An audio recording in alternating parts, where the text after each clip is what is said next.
Vamos con otro tema. El crimen organizado y también el narcotráfico se han transformado en uno de los principales desafíos en materia de seguridad en el último tiempo en el país. De acuerdo a las cifras oficiales, los homicidios registran un alza superior al 33%, lo que aumenta la percepción de inseguridad en la población. Vamos a profundizar en este contexto, en este tema. Estamos para eso junto al abogado y exfiscal Carlos Gajardo. Carlos, muchísimas gracias por acompañarnos. Buenos días. Buenos días, Nicolás. Muchas gracias por la invitación. Gracias por estos minutos, Carlos. Y para ir viendo también el contexto y cómo evalúa usted lo que es desde la persecución penal, desde el trabajo del Ministerio Público, las distintas instituciones que tienen que tratar de solucionar un problema que es sistémico de varios años, pero que tiene ciertas diferencias en términos de la evolución. Primero que todo, le hago la pregunta, Carlos, en su experiencia. Hemos tenido muchísimas conversaciones sobre los delitos, sobre el crimen organizado. Se habla de una evolución, insisto, en el concepto, un cambio en las prácticas delincuenciales. ¿Cómo lo ve usted? Bueno, yo creo que efectivamente eso es un hecho. Lo que hemos visto en los últimos años, 5 años fácilmente, es un aumento importante en la criminalidad organizada. Esto es en que las bandas que cometen delitos hoy día son mucho más sofisticadas, tienen mayor poder de fuego, tienen mejor organización, son además mucho más transnacionales de lo que eran hace 5 o 10 años. Ese es un fenómeno que tiene diversas causas. Por supuesto, la apertura y la inmigración en las fronteras que hemos tenido es una de ellas y genera a partir de esa situación un desafío importante para las policías, para la fiscalía, para el sistema en su conjunto, para intentar, diría yo, paliar las alzas que hemos tenido en delitos particularmente graves y violentos.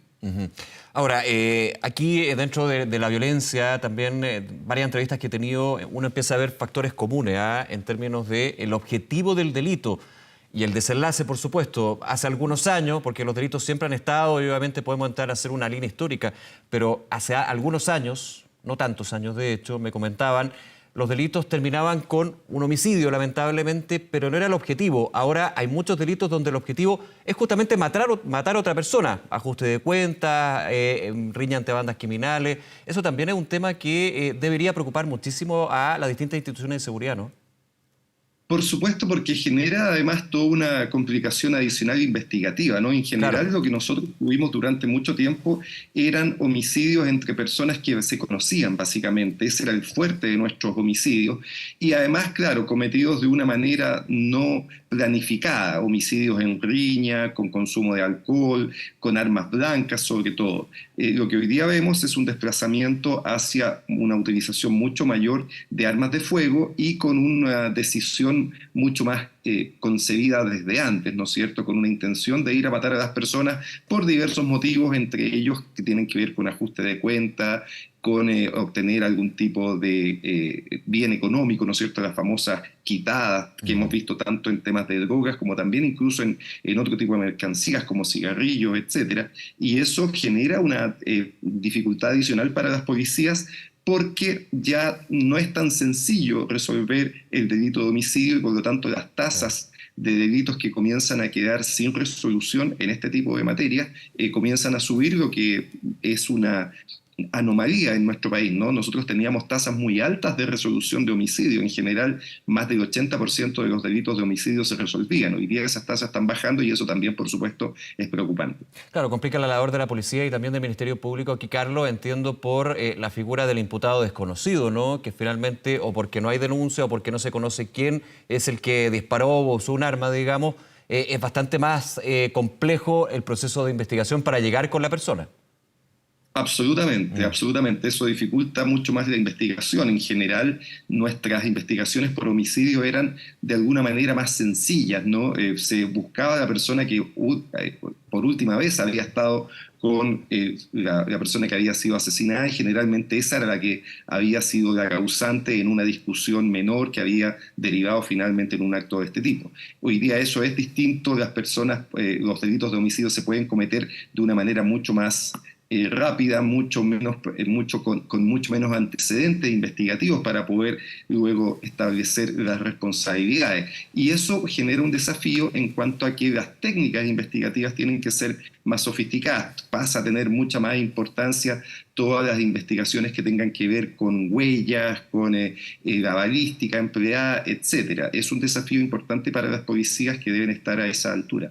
Sí, déjeme quedarme un segundo ahí, también aprovechando su experiencia, Carlos, sobre ese punto, la balística, la trazabilidad, que en esos puntos como que de alguna manera desde distintos expertos se dice falta mucho por avanzar, desde la huella, desde esa trazabilidad balística que permite justamente llegar a ese imputado desconocido y finalmente para, más que sancionar, para prevenir que este tipo de hechos, el más terrible por supuesto el homicidio, vuelva a ocurrir en otra situación, ¿no?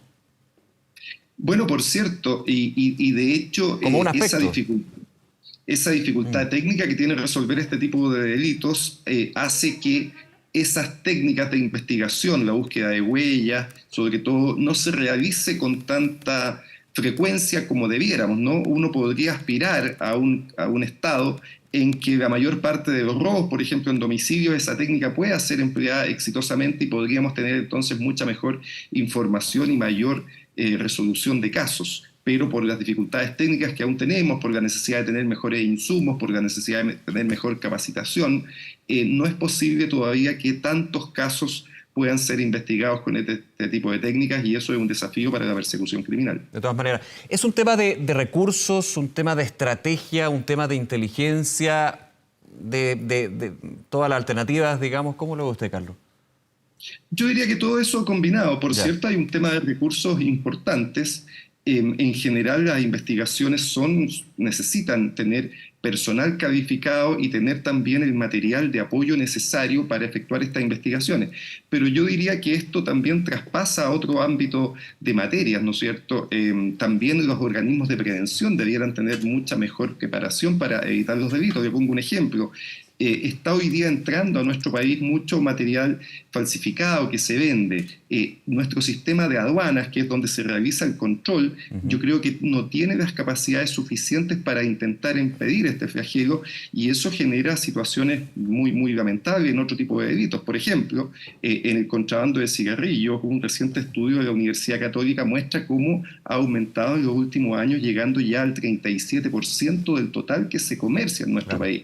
Y eso es una cifra extraordinariamente alta comparativamente, significa que casi uno de cada tres cigarrillos, más de uno de cada tres cigarrillos que se venden en nuestro país es un cigarrillo producto del contrabando y genera un problema adicional de bandas organizadas, genera un problema adicional de pérdida de recaudación fiscal. Solo en ese ámbito lo que el Estado deja de percibir por tema de impuestos, de tributos, alcanza aproximadamente a los 800 millones de dólares. Si tuviéramos esos fondos, por ejemplo, para hacer mejor investigación, para dotar mejor a las policías, al servicio de aduana, a la propia fiscalía, por cierto que podríamos tener mejores resultados. Claro, y finalmente son vías de financiamiento para el crimen organizado, son una vía de recursos, digamos, para su actuar delictual y finalmente lo que estamos comentando del principio de esta conversación, ¿no?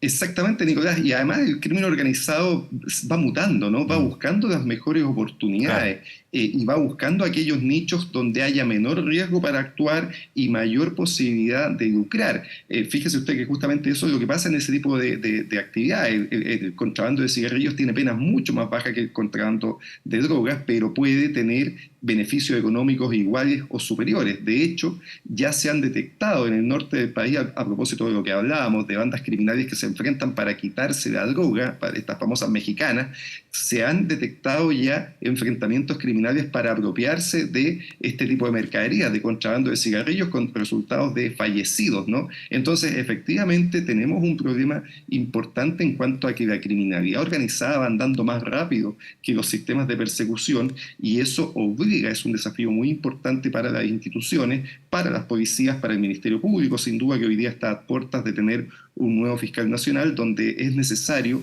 me parece, un actuar mucho más coordinado de las instituciones para intentar combatir todos estos flagelos. Sí, déjeme ver ese punto, Carlos, ya que lo menciona, a la espera el día de hoy de lo que va a ser el desarrollo de la ratificación o no de José Morales como nuevo fiscal nacional. Es el candidato del Ejecutivo en este caso, tras lo que fue la selección también de la Corte Suprema. Antes de ir a la persona, quiero ir a lo que va a ser el cargo y muchos dentro de la expectativa de lo que va a ser el nuevo fiscal, eventual nuevo fiscal nacional.